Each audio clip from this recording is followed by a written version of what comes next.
Hello, everybody. So glad to be back with you. I got such a beautiful response to the live yesterday around boundaries, and I'm really excited to be back today talking to you about self worth. This is an issue that is near and dear to my heart. I have many conversations about it, and so I am so excited to talk to each of you about it.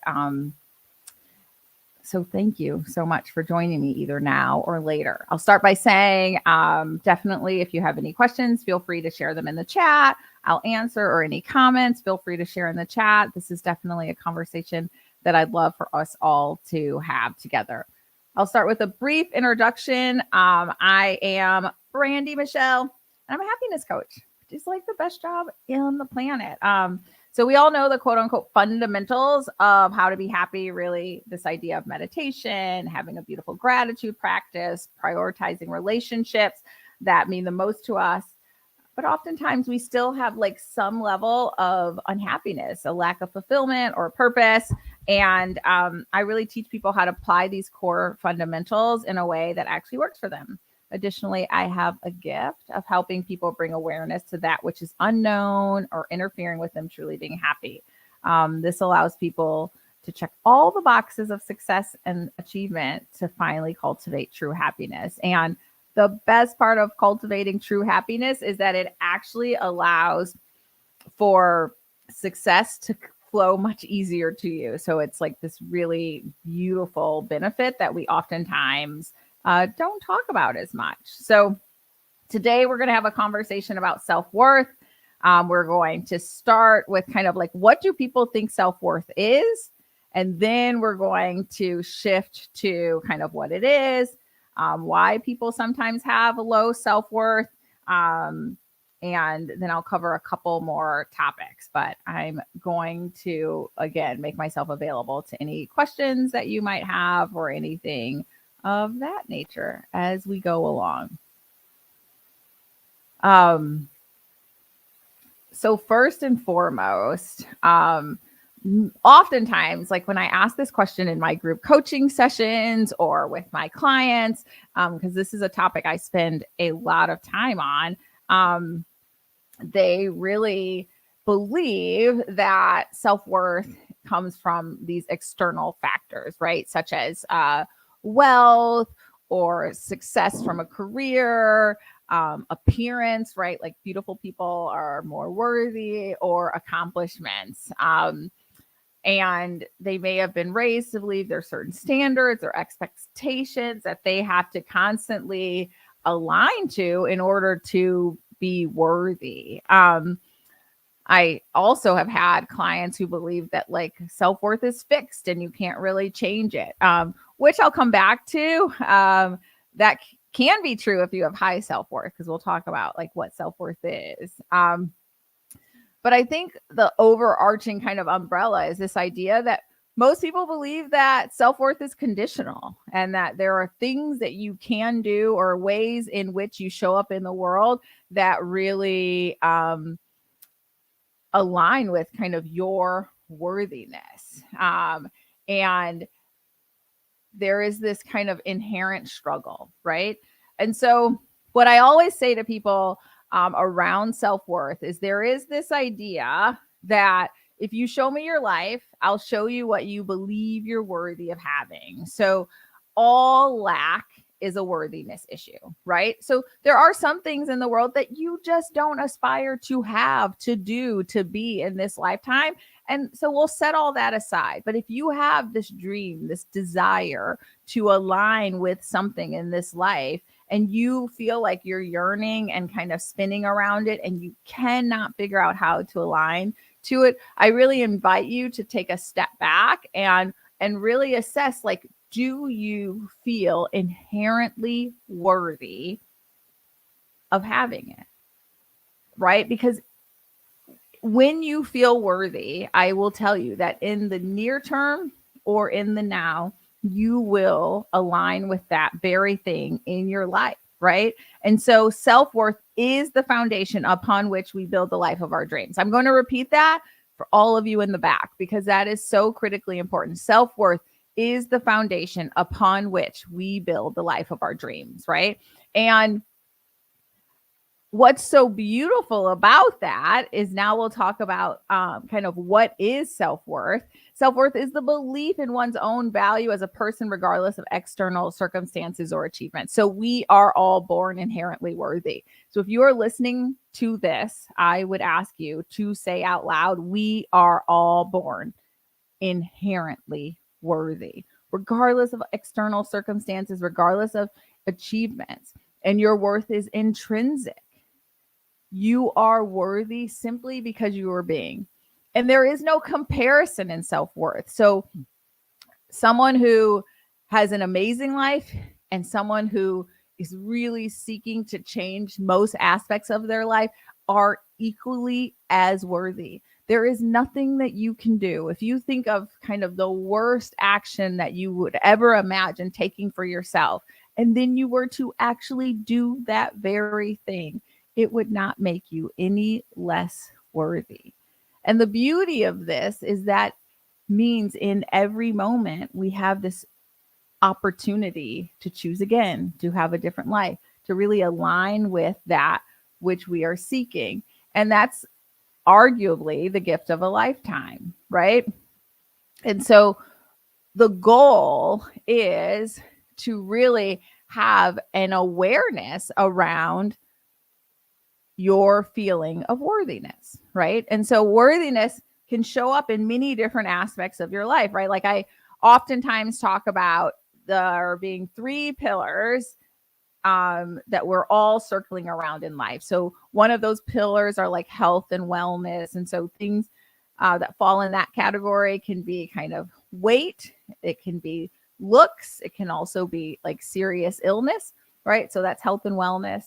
Then we have relationships, which are both platonic and romantic relationships. And then we have kind of this idea of success, achievement, career, financial abundance. So, right, we have these three pillars in our life.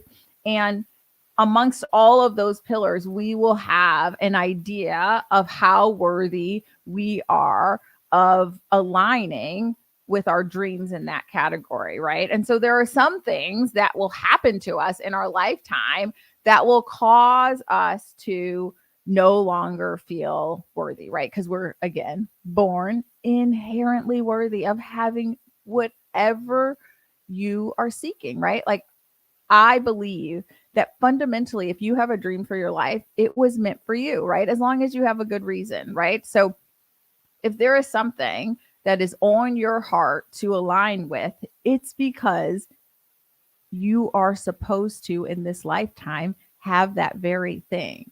And the only thing that keeps you separate from having it is this belief that you're not worthy. Now, there's work that we'll do along the path to increase your own sense of worthiness. But when that work is done, you will see this very quick alignment to that which you're seeking.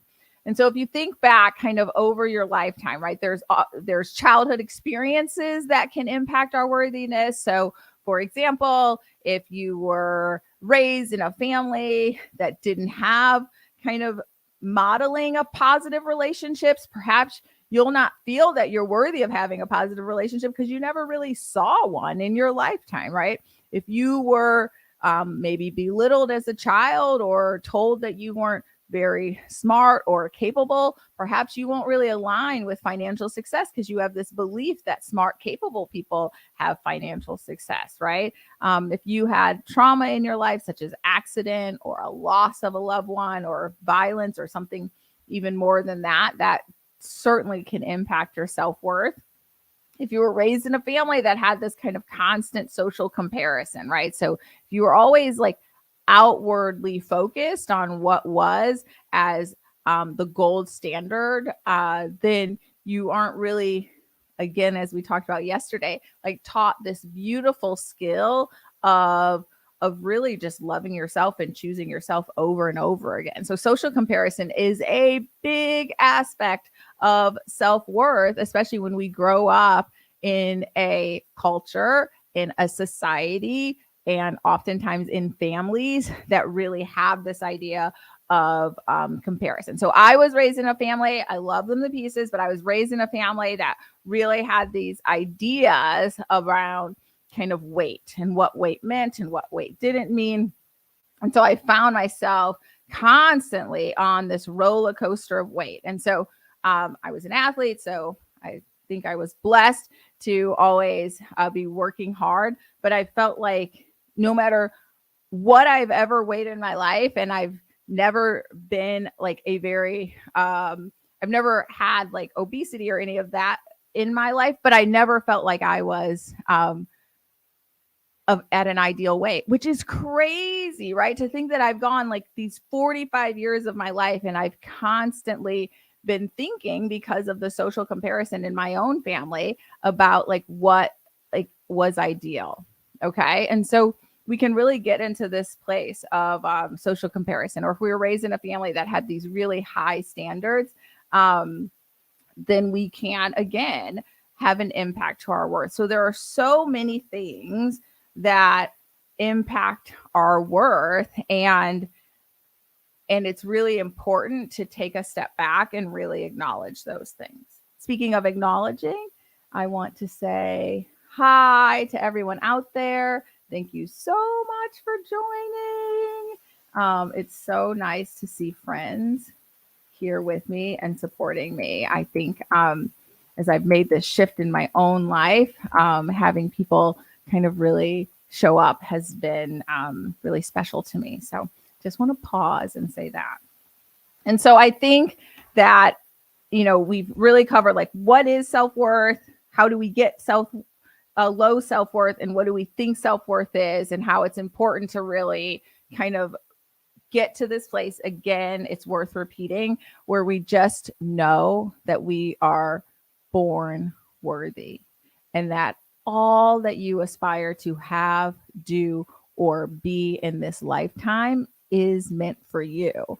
And when we embark on the journey from that perspective, we'll much more easily align with it. So a couple of tips that I wanted to share are two, right? So the first one is really this idea of just acknowledging that perhaps there is a worthiness issue. So our brain, right? Like we have this lower brain that keeps us safe, and this lower brain really wants us to be in this place of consistency, and it tries to control us in this really interesting way. Okay. And so sometimes your conscious brain, like you might say, oh, I've had this role that I've always aspired to having, or I've always wanted to be married, or something that is eluding you in this lifetime. And you might sit in this place and immediately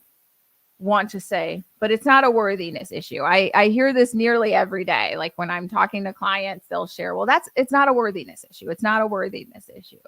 And I think it's important to just pause and really think, perhaps it is a worthiness issue. Perhaps there is something here. Perhaps there is more to explore.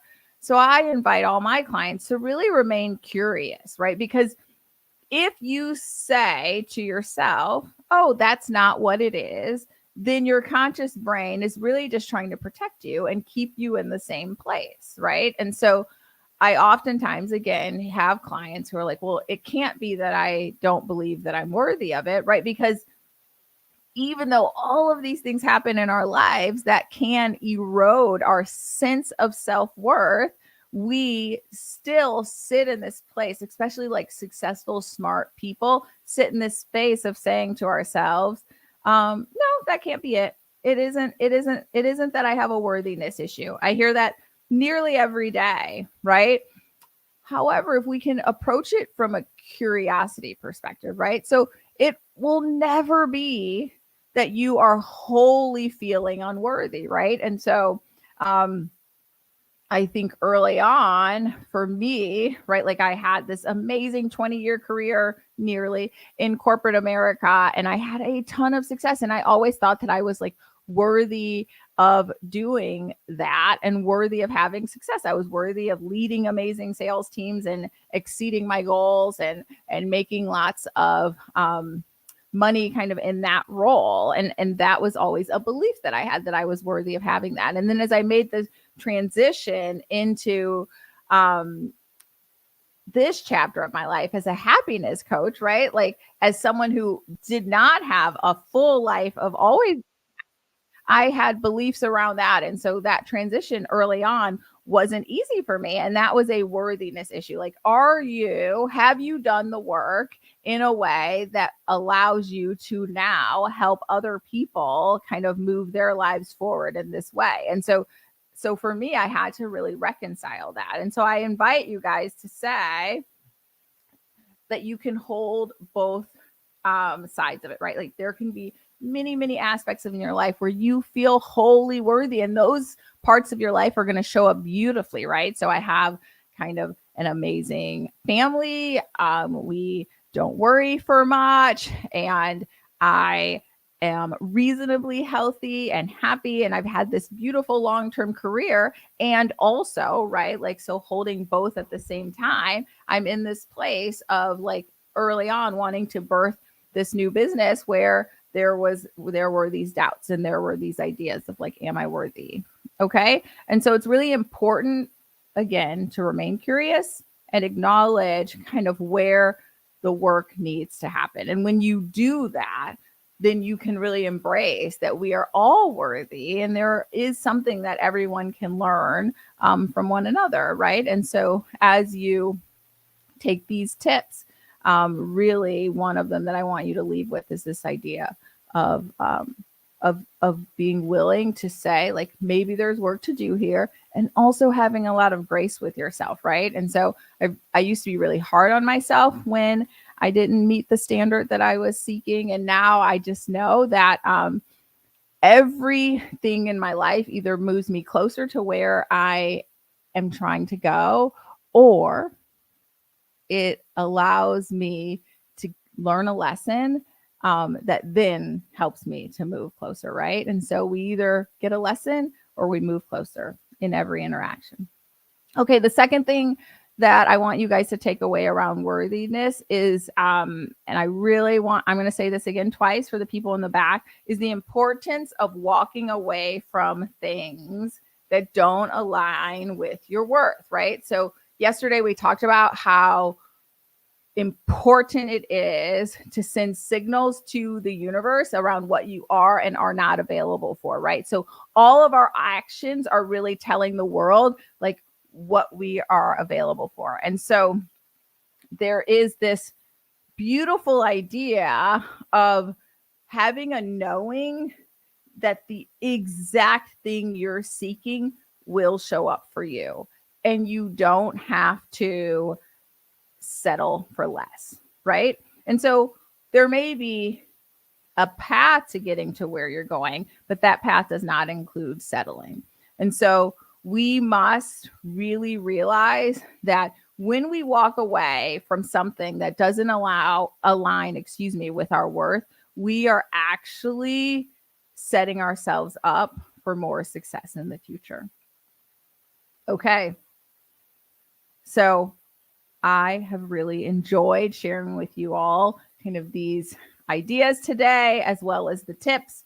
And I'm going to leave you with a couple of things. One really is, I would love for you all to find me on, I'd love for you all to find me on my website, which is scrolling below here. I want you to join my journal entries, join to receive my journal entries, which come out on the 1st and the 15th. And they are these really beautiful entries. If you're watching this before April 18th of 2023, I will be doing a free webinar on gratitude. And it's going to be this beautiful webinar that really talks about kind of 5 things that most people don't understand about a gratitude practice, and how by doing those 5 things, you can really move closer to your ideal life. Okay. So it's not going to be your average gratitude. Like overview on gratitude. It's really going to focus on kind of these 5 things that can make a big shift. All right. I hope you join me for both of those. And really just a beautiful reminder that changing the world is an inside job, right? So changing the world is an inside job. We oftentimes look external to us around like what we can do to make the world a better place. But I always say that imagine if we had 8 billion happy people in this world, what an amazing world we would live in. So let's all start with us. The first thing you have to do is to prioritize joy. So prioritize joy. I'm sending you all so much love today and always. And again, if you have any comments, questions, leave them in the chat. We'll review them today. We'll review them in the future, and we'll make sure that we get back to you. All right. Lots of love. XOXO, Brandi.